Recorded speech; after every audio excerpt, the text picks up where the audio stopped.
This is the Fixer Punk Podcast, the podcast that considers its time at the gym to be opposition research. I'm Grayson Peltier. So a tweet about an article from MSNBC, which was actually an old article, ignited a firestorm that's been going on for quite some time, and I've been talking about this as well for quite some time myself. The tweet reads, "The far-right's obsession with fitness is going digital." And it cites to an article, it links to an article that is actually from 2022 talking about the far-right's groups in the fitness space and their attempts to recruit people specifically in combat sports and MMA, which is a topic that I have covered very extensively on this podcast. And I just thought that I'd bring it up again, given that there's been this media firestorm. And a lot of people were even talking about Elon Musk himself going in there and trying to rebut this old article that MSNBC just out of nowhere retweeted or decided to publish a new tweet on. And it brings up a lot of very important points. Number one, the article itself does explain how the far right has been using fitness as a recruitment tool, which is a disturbing trend that is very, very real and that really needs to be addressed. And this is one of the biggest issues that I have brought up on this podcast. It's been one of the most continuing themes. And one of the consequences, though, and this is really about a confluence of the rhetoric that's been going on the left for a while, is this reaction basically identifying fitness as being something that is anathema to the left, even though that's not the point. And that is exactly the opposite of what we should be aiming for. So you see all these, you even see a meme, like I saw a meme of like somebody running fast and lifting weights and they're saying, oh yeah, it's a conservative meme, but it's saying like when this guy's running fast, that's white supremacy, that's fascism. And the article itself is very good. It's written by somebody who's a professor and an expert in extremism and radicalization, but it awoke this knee-jerk reaction from the right, which of course they're always going to misinterpret everything you say. But what has happened over the years is that the left has disengaged itself from fitness and distanced itself from it quite a bit. And I think that is serving to the political detriment of the left, and the right is in fact exploiting it. So the article here says that people are initially lured with health tips and strategies for positive physical changes. Now, new recruits are later invited to closed chat groups where far-right content is shared. And yes, this is definitely happening, and it's especially in the MMA space. And there's a lot of these narratives around strength, and I talk about that quite a bit. And I am going to link a good amount of my work on this subject in the description, so I'm not having to explain everything again on this podcast. But what I do want to come here and I want to really bring home is that it's very important that the progressive side stays engaged with fitness, because fitness itself is not fascist. They've been going around saying, oh, wow, they're saying that fitness and being in really good shape and MMA and fighting and bodybuilding and powerlifting and stuff like that, that is a sign of fascism. It isn't. It is just that these groups have latched onto it as a way of spreading their ideology. The article, what it states here, and this article from MSNBC is written by Cynthia Miller Idris, and her article states, "The intersection of extremism and fitness leans into a shared obsession with the male body, training, masculinity, testosterone, strength, and competition. Physical fitness training, especially in combat sports, appeals to the far right for many reasons. Fighters are trained to accept significant physical pain, to be warriors, and to embrace messaging around solidarity, heroism, and brotherhood. It's championed as a tool to help fight the quote-unquote coming race war and the street battles that will precede it." And yes, this is definitely a bit of a disturbing situation, actually a very disturbing situation, because even in very kind of plain vanilla fitness spaces that aren't far right, there is a political bias toward conservative ideas. And I have to say, part of this is the fault of the left for disengaging in these spaces and dissing it. I understand body positivity, and I think that it is an important thing for many people who are suffering mental health consequences and also worsening their health and not actually improving it as a result of fat shaming, body shaming, all of those types of things. However, it has gotten to the point where there has become enough that the right can say, well, progressives are fully against and leftists are fully against fitness and physical training, which couldn't be further from the truth. And that is a small minority of the left that's bringing that up, but it has become the overwhelming narrative. And now when we're trying to go in and say, well, this is an issue and we need to ensure that young men don't get radicalized, a young man who is into fitness, bodybuilding, MMA is not going to see anything on the left as being a positive thing, because they are going to think that the left is trying to make him weak or emasculate him when he wants to practice a sport and wants to be engaged in fitness in a certain way and doesn't want to be shamed for that. And we need to start to reduce that perception and have positive exemplars on the left as well. And there are some great examples of that. Since we're talking about combat sports, I've spoken quite a bit about professional wrestling, and there are a lot of great athletes in professional wrestling that really show very, very strong masculinity, all of these characteristics that men are looking up to, but also very strong progressivism. The example that I often go to is Hangman Adam Page, former AEW world champion. He is very traditionally what you'd think of as like a very conservative, masculine guy. He's a cowboy, actually legitimately a cowboy, grew up on a farm with cattle and all of that. And very big, strong, very effective fighter with very intense moves. And he both discusses the issue of eating disorders and body positivity while also seeking to enable and empower people to make changes in their health and their fitness and change their physique and engage athletically. He had this thing going called the Full Gear Challenge, which was sort of a fitness challenge launched off of a skit on his YouTube series with a lot of the other AEW wrestlers being the elite. And the approach actually at the end of it, because it started with him being body shamed by fellow wrestlers and by leaders as part of this whole segment, as part of the whole skit, basically. But the way that he explains it is actually very, very good. And we need to find that balance. We need to find that balance of both addressing the whole body positivity issue and making sure that people are not being shamed, but also encouraging fitness and strength and these forms of athleticism on the progressive side, so that young people don't think, especially young men, don't think that this is strictly a right-wing viewpoint. And also just having representation in this space, because you'll have these groups are very active on social media. What this researcher found, what other researchers have found, is that people will go in through social media, they'll find health and fitness advice, or they'll go into MMA related spaces. This specific article came out earlier on in the pandemic, and they're talking about online groups where they were basically going and having these Telegram groups that started out as like fitness chat groups, but then they're becoming white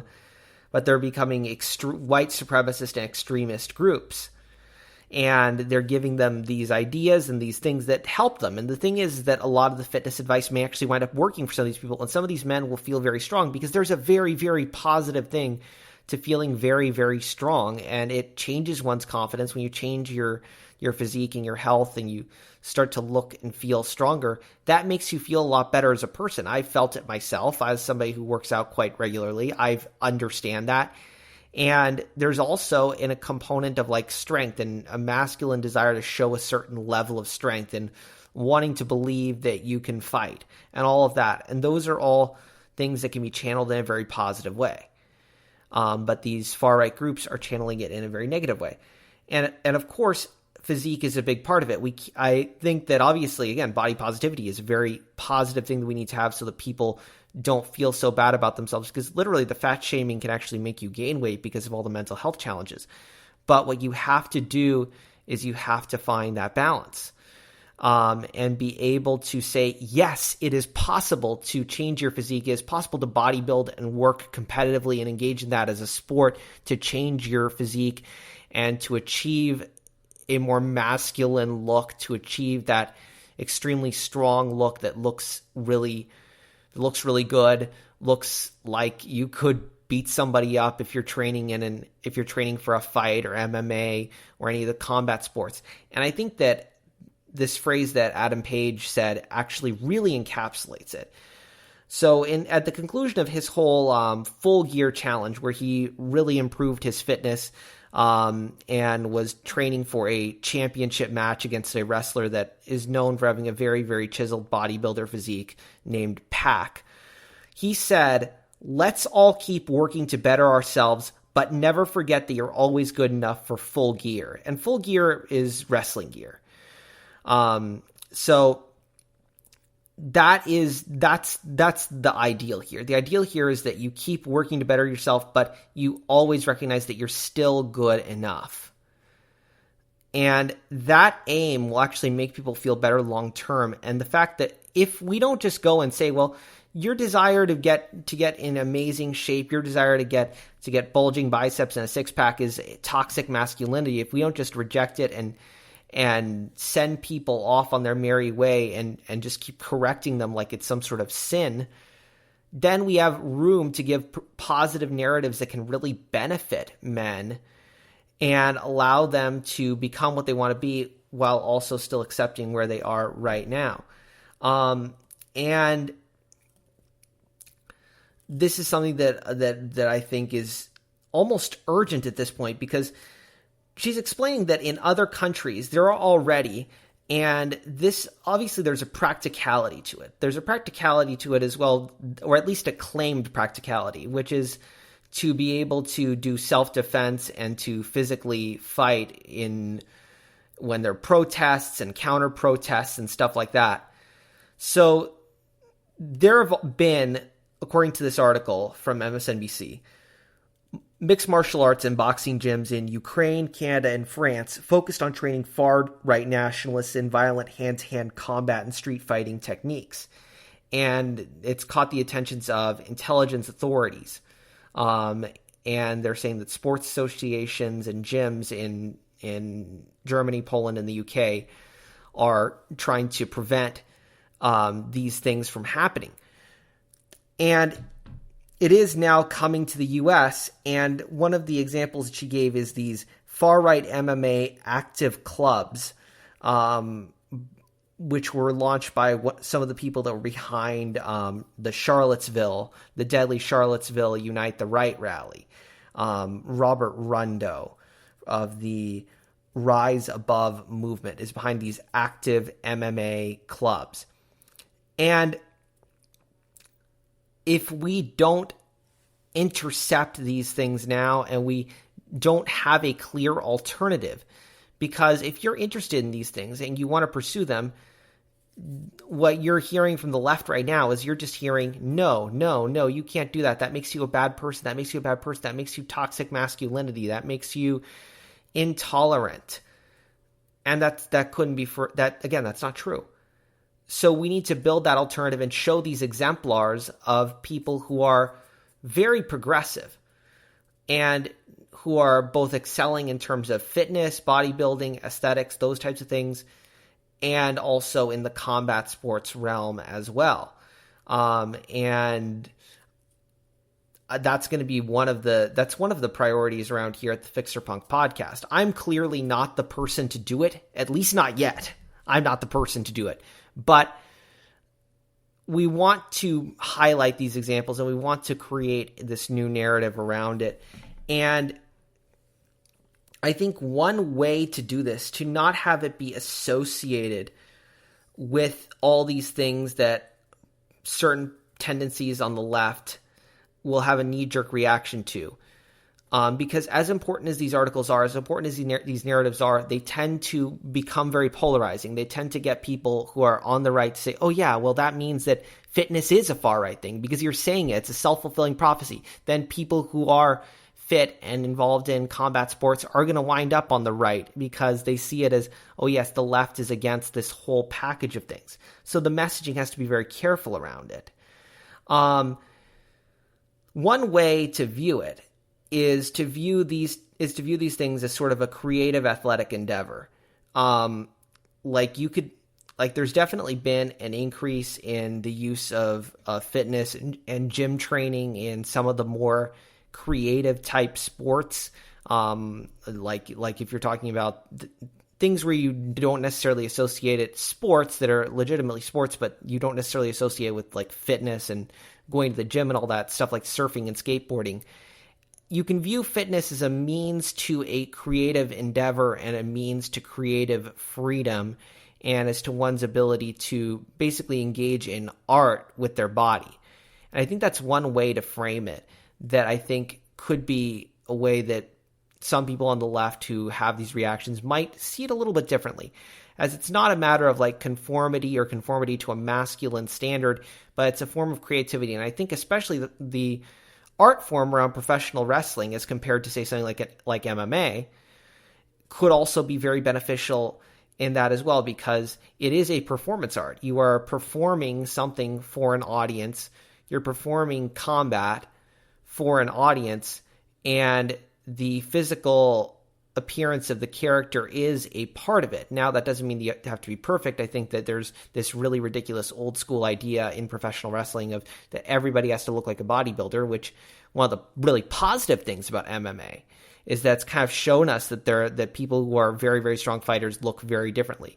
Like sometimes when I'm in the gym, both working out and doing my opposition research, and part of that is because my gym has a good amount of TVs on Fox News some of the time. It used to be there were like 3 TVs. There was even once where it was on Newsmax. And I rarely see any progressive t-shirts. I think sometimes, like, I don't have many progressive t-shirts really. I have one from a podcast that I really like called Head in the Office, which is a good weekly news podcast. I'll link them in the description too. So if you're looking for a more weekly political news podcast, I really recommend Head in the Office. But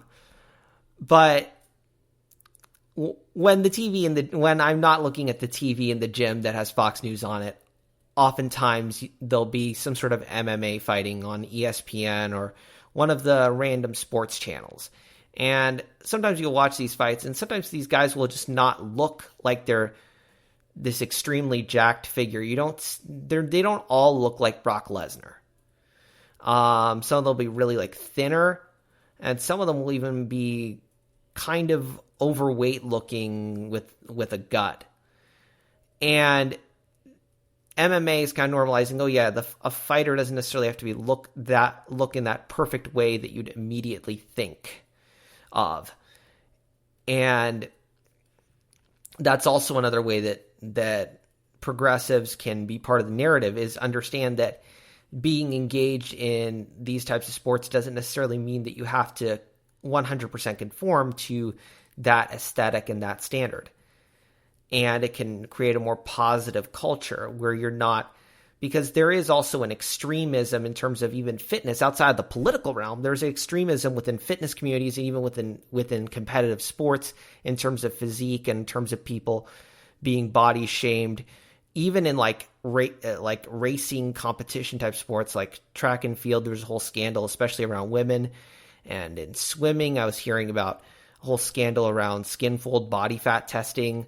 That a lot of especially young women, but also young men, basically became very traumatized by their body, got body dysmorphia, wound up with eating disorders because they were being held to excessively low standards of body fat to try to make swimming teams. And having a progressive voice in there who is willing to be able to modulate and say, well, no, you don't have to do this. This is actually detrimental to performance. This is not necessary. That voice can be very, very positive for the athlete and for the whole community, as well as also helping to act as a protective influence against fascist far-right ideologies taking over these spaces. So we're creating a net benefit for everybody involved. We're not just going in there and using this as a recruiting ground for our political ideas. We are, in fact, making these communities a better place for everybody, regardless of political affiliation, because we're willing to break and deviate from these old norms. But returning to the topic of these combat sports, what we can look here and what we can see is that these things are a form of expression, and that we want to be a part of it, and we want to allow people to feel free to become their best self. And I think that's really the selling point of all progressive ideas that we need to come down to, is that people can become their best selves and express themselves as their best selves with a society that supports them to become those things and gives them what they need in order to succeed, whether they're going to be traditionally masculine or feminine, or if they're going to be something else. That our ideas allow them to do that, and our community, more importantly, embraces people and has an acceptance for people regardless of which path they choose to take, and that includes taking these fitness and athletic paths as well, and allowing people to better themselves and not feel guilty about bettering themselves. And I think there's a lot of great progress in this. There's a lot of great progress, and we can look to a lot of examples. Some other examples in professional wrestling that you might want to look into are Bryan Danielson and Zack Sabre Jr., both very, very, very athletic, very strong fighters. And they espouse pretty far left ideas, actually. Pretty far left ideas, like Green Party and stuff like that. And the more we highlight those examples, because we've gotten the message out there about how the left embraces body positivity and how the left helps people to accept themselves, and to, if you're in a situation in life that you really can't change, how we're here to help. But we also want to be there and say that we are there for people that are working to better themselves and are trying to become better, whether that's economically or whether that's physically in terms of fitness. We're there for that too. We're there for you, and we're making your community a better place. By introducing more progressive ideas, we are going to allow you to have that freedom and also give you better information in many cases in terms of fitness, because people in these far-right spaces, if somebody is being victimized enough to believe in white supremacy, there are all kinds of other things that you could sell them on. There's all kinds of scams, and the right is filled with grifters, all the way back to the infomercials on talk radio. The far right is filled with grifters, and who knows what kind of, including, like, I've spoken about Liver King and those ancestral diets and all of that stuff. And because on the progressive side, we tend to have a lot of scientists and people who have good scientific thinking, we can provide better information. And we can say, well, no, that's not actually real, and possibly help people get to an overall better outcome, even in terms of their physique, their athletic performance, their body composition, all while not shaming them, and while being there to help them along their journey without all of this oppressive blame and shame. Because this blame and shame and this insanity that I'm pretty sure ensues in these far-right Telegram groups, it probably only works for even a small percentage of the target population of men. But they only need a small percentage of people in order to do what they want to do. Then we can help it impact more people as well. And then I do want to also say, as a final note, that a lot of this stuff is very performative, whether they want to admit it or not. They're claiming that this is to prepare people for some sort of war. But that isn't how political revolutions work in the modern era. And there is pretty extensive literature on this stuff. Like, of course, self-defense, things like that can become important in the context of getting into a physical fight, but we're not fighting very physical wars like that using hand-to-hand combat. So as much as the far right wants to say these things, A lot of it is just as a way of making men feel a certain way. They want these men who are training and coming into their MMA gyms to feel like they're a part of something bigger than just themselves, even if they're lying to them. But unfortunately, rhetoric can have negative impacts, and people can internalize it in the wrong way. So a lot of this is, frankly, to borrow another professional wrestling phrase, kayfabe. This is kayfabe. They are making these things up to make men feel like, oh yes, I am getting strong, and now I'm going to become the fiercest warrior against all the libtards. When in reality, you're never going to have to do that. But it's fine to train in combat sports, martial arts. There are very positive uses of that. It can be a very positive influence if you practice these disciplines in a good way and without all these hateful ideologies. So let's embrace that. Let's understand that that type of strength can be channeled in a positive way. And we can be involved in these communities, and we don't have to shy away from them. And it's essential that we don't, because the more we stay away from them, the more the far-right ideologies will metastasize, and the stronger the association gets. The more we say, no, getting shredded is fat-phobic, bodybuilding is an intolerant ideology, MMA is only for far-right people, the more it's going to become so. Of course, we have to call out the bad stuff that's going on. You have to call out all of these terribly hateful groups, and you have to do something about it. But you do something about it by both calling them out, showing them for what they are, showing their ideas to be ridiculous even on their own face. You can even rebut their fitness ideas directly. If they're spouting some sort of nonsense about raw meat diets, ancestral this, nonsensical supplements, expose them for those things alongside the political things as well. And then you're going to start to see some progress there, and you have a presence, you have an alternative. You're giving people an alternative, so it's not just we're broadening the menu of choices that a young man who wants to become strong and who wants to improve their lives and become athletic and fit has. It's either crazed far-right group or just sitting down, laying down, and getting unhealthy and not liking what they see in the mirror, and then just no longer and then because of that, you're no longer hearing the bullying of your being toxically masculine. We're broadening that option to say, no, you have an option of positive masculinity, of strength, of learning your sport, your discipline, but also having an attitude and a mindset to benefit other people and to truly help your community, and using the strength and the toughness and the discipline you gain from there to become both a better person and a better contributor to your community. So I'm going to link some articles and some prior episodes in the description as well. And I hope this has served as a bit of encouragement to understand that there is hope. There is hope, and we should not disengage from these communities, and we should know how to engage them skillfully and thoughtfully.